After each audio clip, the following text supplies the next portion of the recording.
장대장TV 시청자 여러분 안녕하십니까, 장대장입니다. 네, 먼저 설 연휴 잘 보내시길 바라겠습니다. 자, 정말 올해 좋은 일 많이 생기시길 기원하겠습니다. 자, 제가 이제 특별한 이슈가 없을 때는 부동산 투자에 성공하려면 어떻게 해야 되는지, 그게 한두 가지 요소뿐만이 아니겠죠. 굉장히 많이 경제라든지 정책이라든지 금융이라든지 또 심리라든지 많은 부분을 봐야 되는데 그 부분은 한 번에 얘기하기는 너무 많은 시간이 걸리고요. 그래서 조금씩 여러분들에게 특강 형식으로 좀 말씀을 드리겠습니다. 자, 부동산 투자 성공하려면 오늘은요, 정부의 정책을 잘 이해해야 된다. 자, 그런 주제로 좀 말씀을 드리겠습니다.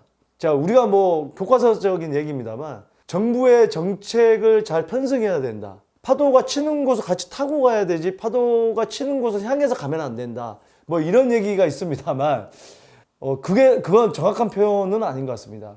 이 정부의 정책이 어떻게 튈지를 이해를 하고 그걸 준비하는 게 올바른 방법이다. 즉, 정부에서는 이쪽 방향으로 가라고 하는데 우리 보면은 반대로 이쪽 방향으로 안 가고 반대로 이 결과가 나오는 경우가 있죠. 지금 최근에 그래서 부동산 정책이 30보인지 40보인지 엄청나게 나왔는데도 정부의 의도대로 되지 않았던 게 바로 그런 부분인데, 정부가 정책을 내놨을 때 결과는 어떻게 됐지 그 분석하는 게 그것도 쉽지만은 않습니다. 하지만 우리가 과거 정책이 나왔을 때 결과가 어떻게 됐는지 꾸준히 공부를 하다 보면 미래의 정책에 대해서 그래도 어느 정도 예측 가능하다는 거죠.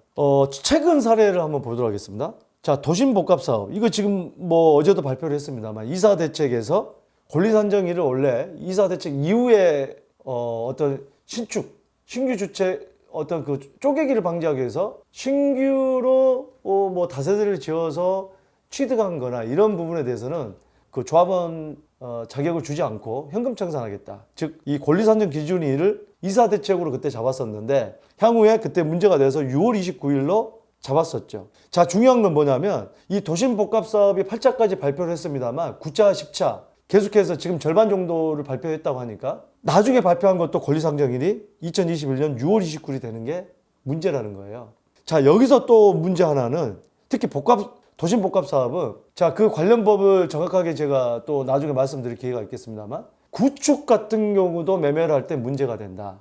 그게 지금 또 하나의 핵심 포인트가 될 것 같은데, 지금 무슨 얘기냐, 6월 29일 이후에는 그러면 아예 매매를 하지 말라는 얘기가 되는 건데, 이것도 굉장한 보면은 이것도 위헌이 될 수가 있는 부분이기도 합니다. 근데 중요한 것은 이렇게 정책을 발표를 했을 때 이 국토부나 정부에서는 정확하게 그런 내용들을 숙지를 하게 만들어야 됩니다. 나중에 피 보시는 분들은 얼마나 많겠어요. 나중에 발표할 것도 소급 적용한다. 지금 무슨 얘기냐, 9차, 10차가 됐는데 그 지역이 선정이 됐는데 2021년 6월 29일 이후에 산 곳이에요. 전혀 뜻하지 않게 올해 1월에 샀다, 2021년 10월에 샀다, 이런 경우도 다 현금 청산 대상이 되는 겁니다. 말이 안 되는 법이거든요. 자, 서울시 신속통합기획도 마찬가지입니다. 이 권리산정기일을 9월 23일로 잡았어요. 지금 1차 발표를 했습니다만 2차, 3차 계속 발표를 한다 그러면 9월 23일 이후에 사서 들어간 집들은 다 현금 청산이 되는 거예요. 자, 이게 웃긴 경우가 나옵니다. 그래서 이 정책을 잘 이해하라는 게 그런 겁니다. 아, 나는 신속통합기획 때 아니면 도심복합사업 때 그래서 이제는 아파트 받을 수 있어? 나중에 봤더니 현금 청산 대상이다. 웬 날벼락입니까? 예, 현금 청산도 그게 이제 감정평가를 해서 이 권리가액을 산정을 해서 주는 거기 때문에 실거래가보다 더 낮을 수도 있어요.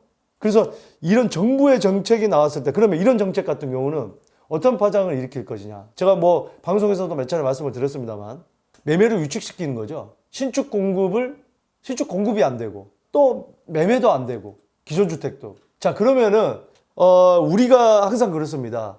살 수 있는 걸 한정 지어버리면 못 사는 게 많으면 그 살 수 있는 거에 대한 가격이 급등하는 거예요.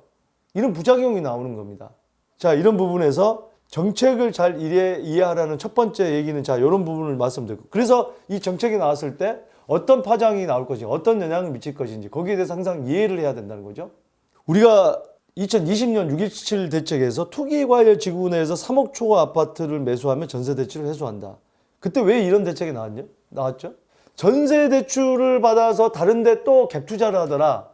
이걸 차단해야겠다 하니까 투기과열지구 내에서 3억 초과하는 아파트 매수와, 그때 제가 방송에 2020년도 이때 당시에 방송을 했는데, 그러면 어디로 그 풍선 효과가 나올 것이냐? 바로 서울이나 이런 지역에 3억 초과하는 빌라들 매수가 많아진다. 아파트는 못 사니까. 내가 전세 대출을 받았어도 빌라는 살 수 있다는 얘기예요. 4억짜리, 5억짜리.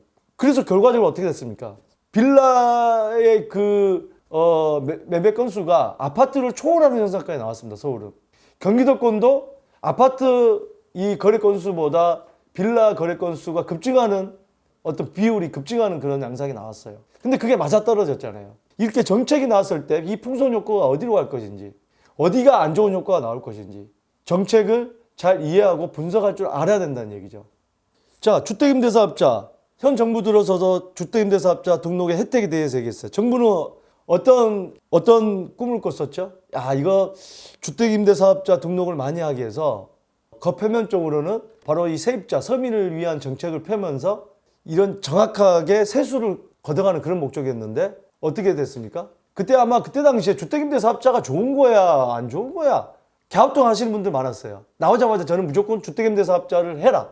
2017년 제 방송을 보면 현 정부 들어서 피할 수 없는 게 있다. 뭐냐? 죽음과 세금과 주택임대사업자 등록은 피할 수 없다. 그만큼 제가 강조를 했어요. 엄청난 혜택이었죠. 종부세 배제를 시켜주고 양도세 중과 배제를 시켜주고 엄청난 혜택이었죠. 여러 개 사도. 근데 결국에는 여러 가지 정부의 의도대로 되지 않아서 뭐 나중에 혜택을 축소했습니다만, 그러자 매수가 급증하고 가격이 많이 올랐습니다. 그러니까 먼저 사서 등록을 했던 사람들은 그만큼 시세 차익을 봤던 거예요. 또 이렇게 되다 보니까 많이 가격이 오르다 보니까 규제 지역을 자꾸 지정을 합니다. 많이. 그러니까 뭐 어떻게 풍선효과 비규제 지역으로 갔습니다. 10년 동안 오르지 않는 아파트가 갑자기 몇 달 만에 거의 2배가 되는 지역도 많아졌어요. 그런 지역에 미리 편승해라. 정부의 정책이 규제를 계속 하다 보니까 그런 지역들에 가지고 있었던 분들 가지고 있어라. 지금 팔지 마라. 그런 분들 많습니다. 5년 동안 가지고 있었는데, 10년 동안 가지고 있었는데 오르지 않아서 팔았는데 팔자마자 몇 달 사이에 2배가 됐다는 분도 있고 잠을 못 잡니다.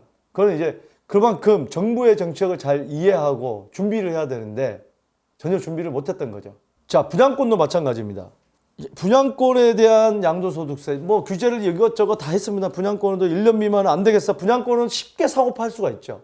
다운계약서도 쓰고. 그러니까 사실은 제일 어떻게 보면 부동산 투자로 돈을 쉽게 버는 게 이 분양권 투자입니다. 경매는 사실은 거기에 비하면 굉장한 시간과 뭐 에너지를 쏟아부어야 돼요. 그거 된다는 보장도 없고. 하지만 분양권은 뭡니까? 자기가 청약 안 받아도 돼요. 프리미엄 주고 사가지고 또 얼마 받고 팔면 돼요. 그러다 보니까 그걸 못하게 해서 1년 미만은 양도소득세 70%, 그 다음에 입주대가는 60%로 해서 바로 분양권의 거래가 축소가 됐죠. 또 다른 하나는 뭡니까? 2021년 1월 1일 이후에 취득하는 분양권은 양도시에 주택수에 포함을 시켜버렸죠. 그러니까 분양권 거래가 대폭 줄어들었습니다. 이런 정부의 정책을 이해하고 미리서 준비를 했었어야 됐다는 거죠. 또 이 대출 규제를 했죠. 작년 하반기부터 대출이 갑자기 안 됐어요. 또 올해 DSR을 도입을 본격적으로 하다 보니까 대출이 안 돼서 계약 포기하는 경우도 많았습니다. 계약해놓고서. 그러다 보니까 대출이 잘 될 때 대출을 안 받았다는 걸 후회하시는 분들이 있습니다. 레버리지를 이용해라. 대출을 이용해라. 전세를 끼고 사야 되는 이유. 레버리지. 그걸 이해 못하다가 본인이 한번 당해보니까 이해를 하는 거예요. 그래서 대출 잘 받는 것도 능력이다. 자, 오늘 부동산 투자에 성공하려면 많은 방법들이 있겠습니다만 정부의 정책을 잘 이해하고 분석하는 방법, 그래서 잘 예측하는 방법, 그걸 첫 번째로 다뤄봤습니다.